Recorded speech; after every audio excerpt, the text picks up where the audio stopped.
On the stitch selection dial, select stitch A. Attach the zipper foot. Keep the stitch length between 1.5 and 4. Keep the stitch width set to 5. Pin or baste the zipper tape to the fabric and place it under the foot.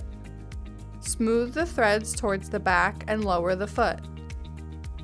To sew the left side of the zipper, guide the zipper teeth along the edge of the foot and stitch through the garment and zipper tape. Turn the fabric and sew the other side of the zipper in the same way as you did the left side.